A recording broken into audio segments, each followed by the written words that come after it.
Kana magana da Baleri ne gaban masu kwara 'yan makaranta na kudancin Kaduna wanda na suke su. Baleri kai ne ka dawo ta wata lambar daban. Wallahi ni na kawai da yanke shawara na ce bari in canza wata lamba. Ai wancan lamban ta je na riga na aje kuma sai na samu ta 'yan makarantar in ƙara ɗora. Na ji labari yara da Allah ya sa ka suke su lafiya. Wallahi in gama kawai an kawo kuɗin da naka bukata kuma na saki yara yanzu sun dawo gida. Ya yi kyau. Baleri ai za kamata ka gaya mana ma abubuwan da suka faru ai. Abubuwan da sun ka faru yau to ai su 'yan makarantar da sun ka dawo sun samu labarin da sun ka bada ko. Mun ji labari dai sun ji jiki sosai sun dawo wasu da yake sun daɗe a hannunka sun dawo amma dai Allah da ya taimaka sun dawo gida yanzu. To wallahi kaga duk bakin cikin gwamna sai dai ya mutu. Me yasa ka faɗi haka Baleri? Abin da yasa na faɗi haka duk bakin cikin gwamna sai dai ya mutu. Saboda mai jigida da roket sun fara isowa jihar Kaduna. In yana tunanin da babu yanzu sun fara isowa. Su waye masu jigida da roket? Mai jigida a tambayi sojojin Najeriya sun so mai jigida da roket yanzu sun fara isowa in suna tunanin babu. Haka gwamnati tana magana cewar ba ta iya ba mu kuɗi. Ba mu sai makami. To gashi yanzu kuma Allah ya ba mu. Dama mu ba mu son ma gwamnatin ta ba mu kawai Allah muka bukata ya ba mu Allah ya ba mu shi kenan kawai. Kuma Allah ya ba mu kuma mu in ma yana tunanin babu kuma yanzu ya san akwai sun iso ma. Baleri kana nufin kun samu makamai kenan yanzu daga wani wajen daban? Wallahi dama muna da su tunda ka san dama ba da gatari mun kaje ba da bindigogi ne mun kaje mun ka so wallahi mun ga kara. Yanzu kuma su da kansu iyayen ɗaliban na inda magana da su ta domin Allah kuɗin da mun ka karɓa gare su ai mun naira miliyan 200 da nawa ne mun ka karɓa gare su. Kuɗin da kuka karɓa sun kai naira miliyan 200 a wajen iyayen nan? Wallahi da gaske. To ai Baleri dama daga farko ina jin wajajen ko naira miliyan 45 ne ko 55 ne kun ce ne amfani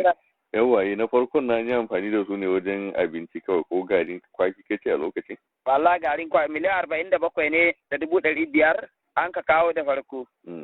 Da farko miliyan 47 an ka kawo mun ka sai garin kwaki muka aje ma yaran nan kuma a tambaya yaran nan ba su ji garin kwaki ba. Garin kwaki ne da gaskiya ka ba su ko ana nufin abinci ne? A'a to ai shi ma ba abinci na ba inyamuran kudancin Najeriya ba shine abincin su ba. Baleri yanzu ya nuna kenan maganar satar mutane ba za a daina ba kenan. To wallahi maganar satar mutane yanzu ma mun ka fara saboda akwai dalilin ma da satan da an kai dama wallahi dama ba mu yi shi ba ma yanzu ma za mu yi. To me yasa? Wallahi akwai wani kwakwaran dalilin da ya taso yanzu mu ma muna kai dalilin da kuma kudancin Kaduna ma ba tun da Kaduna ma bata ma san ana satan mutane yanzu ne za a fara satan mutane. To wai me dalilin nan Baleri mutane ya kamata su sani ai. Kwarai kuma za mu sanar ma da mutane dalilin shine guda zuwa biyu. Farko kaga dukkanin garkuwa da aka yi da mutane a Najeriya yanzu ana cewa yan ta'adda a filani ko? Kuma ina so don Allah don annabi wannan labari ya isa kunnen kowa. Ana cewa duk abin da an kasata ana cewa hilani mun yadda mun dauka mu hilani ne muka sata kana ji? Tun da an riga an ɗora mana amma mu rene wanda an kare na mana guda wai ba illa ce yau in ɗanka na sata ko ya gagare ka ya tahi ko ka mai baki ya tahi ya cika daji ya kama sata sai dai kai ma a zo a rungume ka soja ya zo ya rungume ka ko ya zo ya kone ma gida mahaifin ɓarawo fa inda an kaga mahaifin ɓarawo kashewa ake in aka ga dukiyar mahaifin ɓarawo cinyewa ake kaga yanzu akwai dalilin da yasa mu za mu fito da wani sabon satan da ba a taɓa yin ta a Kaduna ba inda mu barayi ne saboda akan mutuwan Shekau an ce shine shugaban 'yan ta'addan Najeriya amma mun samu jaridu da yawa wanda sun ka tabbatar ba ma tabbatarwa ba da kaga jaridu ne suka sani da mutane ba su sani ba amma mu dama mun sani mahaifiyar Shekau tana raye amma mutane suna nuna sai ba su sani ba sun kwantar da ita kamar mahaifiyar Shekau ba ta raye kuma mun tabbata kowa tabbata tana raye ita ba a kama ta ba amma kuma an iya faɗin da ya mutu an ka cewa shine shugaban 'yan ta'addan Najeriya amma mu a Hilani yanzu ko kaza kake sata wallahi mahaihinka da an gan shi za a bindige shi mahaifiyar Shekau tana na har raye shine shugaban 'yan ta'addan duniya aka ce ba Najeriya ba duniya ba to amma ana iya ganin mahaifiyarsa har 'yan jarida suna zuwa suna hira da ita ana yaɗa wa duniya wai tana raye ba a kama ta ba amma mu Hilani in dai dan uwanka kai ma bincike za a iya kama mahaifin kama akan bincike za a yi wai dan shi barawo ne. Mahaifi zai yi sata ne duk lalacewa mutum zai so ɗansa ya sata ne. To dalilin da ya sa haka yanzu tsakanina da Allah in dai ka ji na yi sata in na sato mutum 10 na ranke da Ubangiji a gabatar da shi wannan labarin ya kai wa kunnen kowa. Inda na sato mutum 10 mutum 7 zan kashe su mutum 3 za su koma. Ina so sai na gaya ma duniya ƙarya suke yi. Inda aka ce shekau shi ne shugaban 'yan ta'addar Najeriya mahaifiyarsa tana nan a raye ba a kama ta ba mu kuma hilla ne duk abin da mun kai za a ce an kama mana iyaye ba mu ma yi laifi ba an zo an kama gidaje yanzu a yankin nan da mun ka kamo wannan 'yan makaranta sai iya gaya ma ba rigan hilla ce da ya kuma wallahi ba barayi ba ne wallahi ba barayi ba ne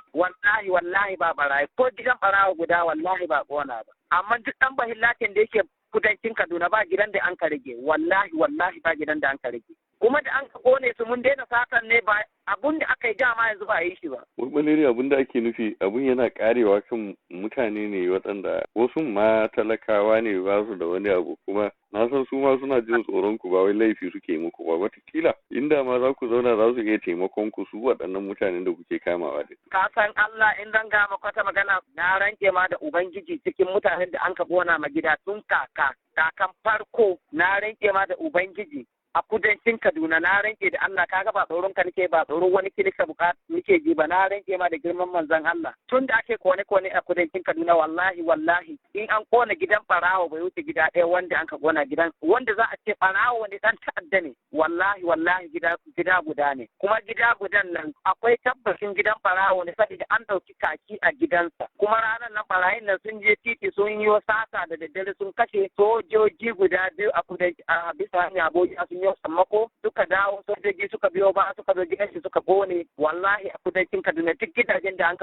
kona gidaje sun kai gida 500 amma wallahi duk gidajen da aka kona inda gidan barawo ne wallahi gida ɗayan nan shine kaɗai gidan barawo wanda an ka kona duka gida 499 wallahi wanda an ka kona na rage da Ubangiji duka gidan talakawa ne dukan mu muka tada su daga gidajen su daga wanda yaran mu za su je su yi mafade wanda za su sata a kai masa 500,000 za a kai masa 300,000 miliyan 1 wallahi duk irin su ne gwamnati ta zo ta kone gaba daya. Valeri abin da nake gani tunda wannan batu ne na laifuffuka da waɗancan 'yan boko haram din ko da ba yi musu komai ba da ku duka laifuffuka kuke don haka duk wanda aka fara samu da laifi kaga ai ba zai wato rungumar aikata laifi da laifi ba adalci bane ai. Barrai kau aikata laifi da laifi ba adalci bane ba fahimci ba wannan magana ba. Wato ma'ana idan an kai hari an samu wasu mutane an ji musu ciwo ba daidai ba ne ko kamar fansa kenan ake ɗauka kan waɗanda ba su da wani laifi.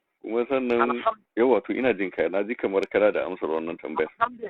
Aiko haka ne garanti kaga in mu ma yanzu daga yanzu in mun ka taho barakan mu in mun ka taho gida guda duk gidan da mun ka samu makwabci ne ba mun taho don shi bane don makwabci don mutum da mun ka taho in mun ka zo gari yanzu wallahi kan uwa mai wabi za mu yi duk wanda mun ka samu za mu kashe kuma za mu kama kuma in na kama in kai na ƙara jaddada mutane Kaduna wallahi nan da shekara guda wallahi sai an ce ta'addancin da an kai a Kaduna tun da ba a taɓa yin sa ba na ranke ma da Ubangiji daga yanzu na zuwa ƙarshen ɗaukiyar ruwan kaka wallahi na a isar ba da duniya da ita wallahi sai an ce ma Kaduna tun da ake a duniya ba a taɓa tashi hankali irin wanda ake ciki ba wallahi. Valeri kai baka tsoron wani abu zai iya samun ka ne? Yo ina shekau. Shekau an ba da labarin ya kashe kansa. Ya kashe kansa ta ba kashe kansa ba jaridu suna ta yadda an cewa ya kashe kansa ta sace matsa makansa ba ma ba mai da yayi a gani ba kai. To kaga ya mutu balle ni an cewa shine shugaban yan ta'addan Najeriya ya mutu balle ni katon banza dan yaro karami mai koyon sata yanzu. Saboda haka ya nuna dai Valeri kai ba ka shakkar mutuwa kenan. A'a wallahi ni ban shakkar mutuwa ko yanzu mutuwa ta zo tsakanina da Allah na yi sabida mene ko yanzu a ce a banne a haka a Kaduna ko a Najeriya ba a yi Najeriya akwai wanda na koya masata da ɗimbin yawa sabida ba a samu ɓarayin da suka yi irin namu ba. Kaga ko dukkanin ko wasu suka zo suka yi bayan namu irin dai namu nawa suka yi a ce ko bayan na mutu ina ma Allah godiya ni na koya mu ne ma sata. Valeri mutum zai zo ya mutu ya bar magada barayi. Kwarai da gaske yau da mu ma mutuwa an kai an ka ban mu. A takaice Valeri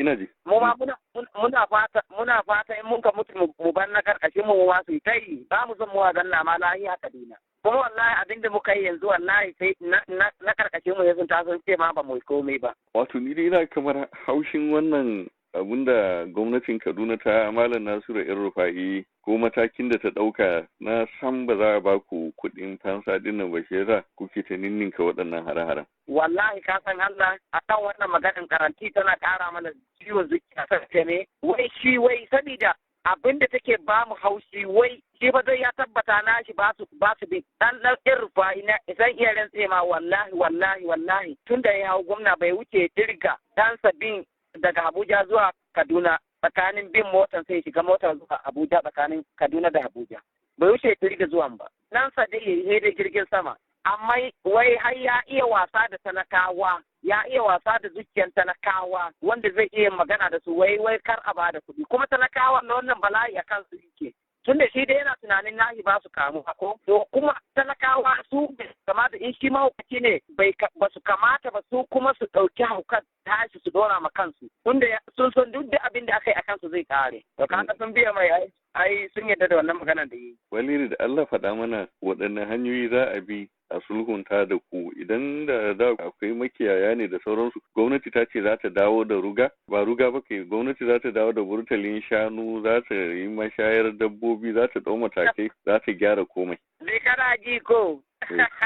ni tsakanina da Allah burtali shanu da kai ana ji gaba da jikan arewacin daji inda daji yake a toshe shi shanu ne wallahi kar burtali gaba ɗaya a toshe shi a mai da Najeriya dam da ruwana ni burtalin nan ba shine zai kawo mana zaman lahiya wallahi duk wanda ya ce bude burtali wa shine zai kawo mana zaman lahiya wallahi ba gaskiya bane yanzu ma wai ina shanun da zaka yi tashi ko da an daina sata wai ina shanun sun kare gwamnati ta cinye shanu. Wannan ya nuna an samu sabuwar sana'a kenan da tafi kiwon shanu saukin samun kuɗi kenan. Ina wallahi ba gaskiya a talaka kai dai talaka babu abin da ya maka sauki bayan noma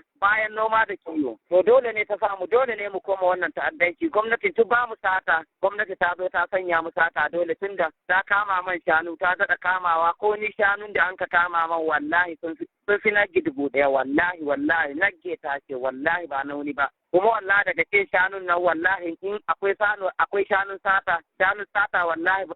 shanun da ne gado ga ubana wallahi na sata ba sun nunka su wallahi sanu gado na da ne ina da sanuwar gado ta kai na 723 270 na sata na duk an ka game ma an ka kama ma kuma ba guri guda ba an kame man su gaba ɗaya me zan ƙare in ba duk abin da na samu wallahi makami zan saya saboda in ƙara cutar ma gwamnati ciwon zuciya saboda na san dai ba ta iya hana ni abin da na ga dama. To da alama kai baleri ba za a sasanta da kai ba fa. Ai ni wallahi na gwamnati jihar Kaduna wallahi ni na fita ma kamin duk wata zuciyarta wallahi na hitan ita take son sulhu yan barayin kaji ne suka so a sulhunta ni ban ma son sulhu wallahi ko kaɗan ni wallahi ba da son ma sulhu. Me zan da sulhu bayan an riga an canye man komai an canye man an bi gonaki na duka an je an gwamnati ta san ni waye ne ta je ta gina ma'aikata manya akan yan fulotar da nake da su dukiya ta duk ta kwace ta cinye wani zaman lahiya zan bukata ba ni bukatar zaman lahiya duk ma wanda ya bukaci zaman lahiya ni wallahi ban ma addu'an albarka gare shi ko zaman lahiya ta in ci in sha kawai mata na su ci su sha su sutura a cikin dajin na yadda da haka kuma a ƙara jaddada ma sojojin Najeriya don Allah don Annabi su daina takura ma talakawan Najeriya wallahi suna neman abinci ne ni talakan Najeriya ne amma gaskiya ni dai saboda me gwamnati wai talaka ne gwamnati ba wai su ne gwamnati ba. In an a ƙarshe kenan in an duba kusan rayuwa a dajin na abu ne mawuyacin abu kwarai sai mutum a daji zai dinga rayuwa kai ma wata rana zaka so ai ka dawo gari ka zauna tare da sauran jama'a. Insha Allahu ni dai da gari insha Allahu dai bayan rayuwata insha Allahu. Kai mutumin daji ne kawai. Ni mutumin daji ne gari na riga na hakura da gari wallahi na riga na zanna daji shine uwata take ubana nan ne zan ga wuya in boye nan ne zan samu daɗi na in boye in ci daɗi na in sha wuya na a cikin dajin na har kuma haka kun Allah ya taya ni zama a cikin dajin na amma in dai maganan gari ne ba na bukata ko miliyan 1000 gwamnati za ta cire ta bani wai don in daina ta'addanci wallahi na yahi ranar da ta same ni ko ban son ta bani da rayuwata. lalle Valeri sai dai a kiyaye ka kenan. Ai kuma kwanaki ka ce malamai su dinga yi muku addu'a mai kyau. A daina kamar tsine muku ko wani abu ka faɗa min haka. Akwai dalilin abu guda ɗaya da ya ƙara ɓata min rai abun ma kawai bani ma zuciya na ce ma addu'an da za su yi mana kawai in kiriya ai kiriya ita ta Allah da banki amma ba irin wai sulhu ba. In kiriya Allah ne Allah ka man kiriya ta Allah. Allah ya kiriye ni kawai na bari ina roƙon Allah har gobe kuma ina roƙon malamai su taimaka min da wannan addu'a. Amma in dai sulhu ne wai za ta kawo wai da ni wai ni dan ta'adda in koma gari har bayan rayuwa na haƙura kuma ina bai wa abokanin mu shawara da mutanen mu shawara su ma daina yadda da sulhun gwamnati ko waye ne ba ni son sulhu ba ni bukatar sa kuma kana ji don Allah ina ba da sako ga gwamnatin jihar Kaduna in dai ga gwamnatin duniya ma ga gwamnatin Najeriya inda ana bukatar wata zaman lahiya ba burtali za a bude ba ko mai laifi an ka kama shi in za a kashe shi ko a kashe shi idan Allah mai gaskiya inda an ka kai don danka na yi ko dan uwanka na yi don Allah a daina zo kana ka kawai a baka don Allah ka yi rayuwa inda kake so don Allah in kai ne mai in an ka kama ka a soya na maka kawai a bai mu masu iya ci su ci wallahi amma in dai baka yi don wai dan uwanka na yi baka ci baka sha ba wai dan uwanka na yi ko dan danka na yi don Allah don Annabi a bari yin haka wallahi wannan bannan aiki ne za a hana kasar nan zaman lahi in aka ce za a yi man don ni wallahi yanzu an ka daɗa kama min wani mahaifi ko wani dan uwa wallahi gwamnatin Kaduna na rinke da ubangiji sai ta yi kukan da duk duniya ma sai Allah sai an sauke ta ma. Valeri shikenan sai mun yi magana Allah ya sauke Allah ya shirye ka Valeri. Na gode Allah ya saka da alkhairi. Yawwa.